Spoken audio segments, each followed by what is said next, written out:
present provides the support needed to be representative of the demographic that you're ultimately trying to serve. Because actually, when we walk out of this door here, it's not Orlando Grant, the Polaris, or Judge Nelson, the former judge, or Dr. Burton, the doctor. It's us, black folks, black people, that's going to be judged on that and that alone.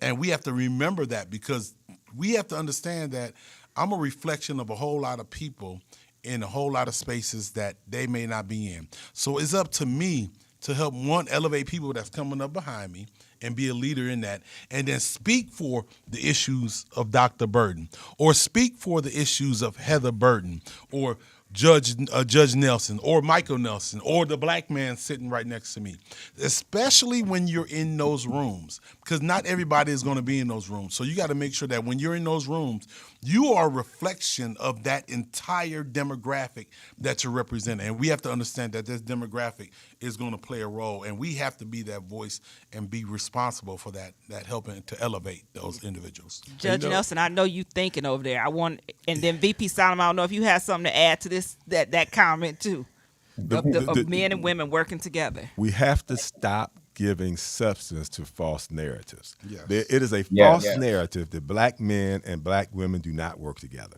It's a false narrative that black men made a difference in Trump getting elected. The few black men out of the millions that voted, the few that voted for Donald Trump is not the narrative.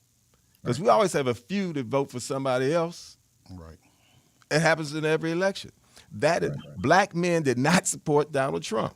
I mean, I dispel it all the time. Yeah. So we need to stop giving substance to false narrative, to bots and other foolishness that people put out on social media. We black men support black women, and black women support black men. Now there are those exceptions, but they are not the rule. Yeah. And we need to stop letting people put that out there on you or me or us. Yeah. Right. And we got to give voice to it. I mean, exactly what you're doing here. We have to speak up and say that's not true. We need to give them the data and the facts and let them know that is a false narrative and refuse to accept it. Because we work together all the time. Yeah, and I try to dispel that myth all the time. Specifically when it comes to us not being able to work together, or the relationships that we have. And again, I think you said it too, Judge Nelson, everybody, is one thing, we believe social media too much. And we believe media too much. We got to stop paying attention to what's happening that ain't factual information. And yes, I said ain't factual information on the media. Because it's taking us down a slope. Just like somebody was talking about a donkey jumping on the bed. Come on, y'all. That's AI. Let's think about the things that we believe in from social medias and the memes that we're following and paying attention to.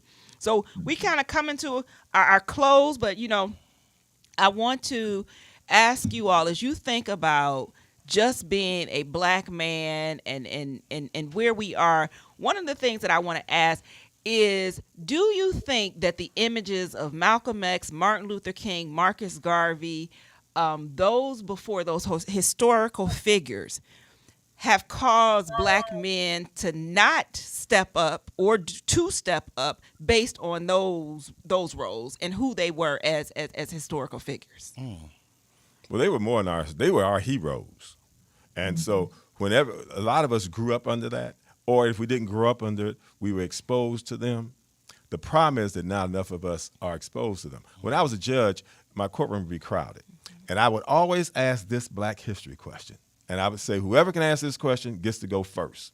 Who was the first black person elected mayor of a major American city? Now, you would think in Cleveland. In Cleveland, they would know the answer. Automatic. Right. You would be stunned how few people could answer that question. Wow. You'd be shocked.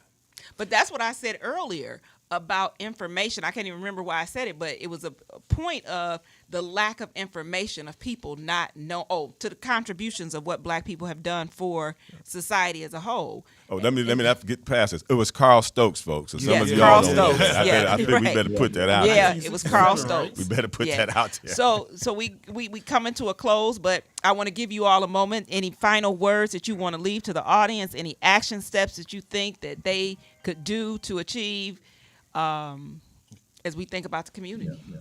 I'll jump in there first. First of all, because thank you for allowing me to be a part I of it. wanted to. I'm sorry.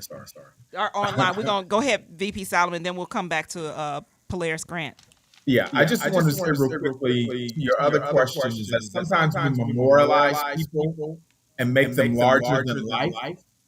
But when we look at what those people did at the time that they did it, they were young.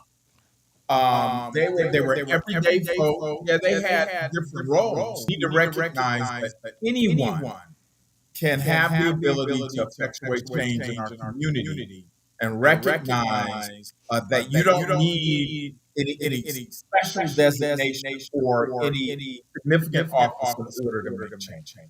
That's right. That's right. They were 20, 21. Diane Nash was in her 20s. Jim Bevel was in his early 20s. They were barely out of high school. Yeah. And usually those are the ones that's doing the movement is the students. It's that 18 to 24.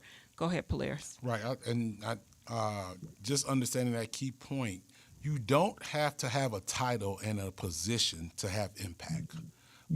Folks, like you said, mentioned before, the MLKs, these guys, before they became MLKs, and they wanted to see change in their communities. There are a lot of people doing great work here in the city of Cleveland that may not have their name in spotlight or attention associated with it. Continue to work. Somebody's going to benefit and be a better person, their home, the communities, from what we do. Continue to be a work in your community. Find your lane, work hard on it, and then help elevate others that's going to come behind you. Yeah. I could not have said it better. As we conclude an episode of Strategic Moves with Ken Dowell and Dr. Heather Burton, we thank you all for joining us this afternoon. Thank you to Vice President Robert Solomon, to Judge Michael Nelson, to Grand Polaris Orlando Grant. Thank you for joining us, Black men. This has been a great conversation with Black men. You all check them out, check the things that they're doing in the community and how they're making a difference. Have a great afternoon.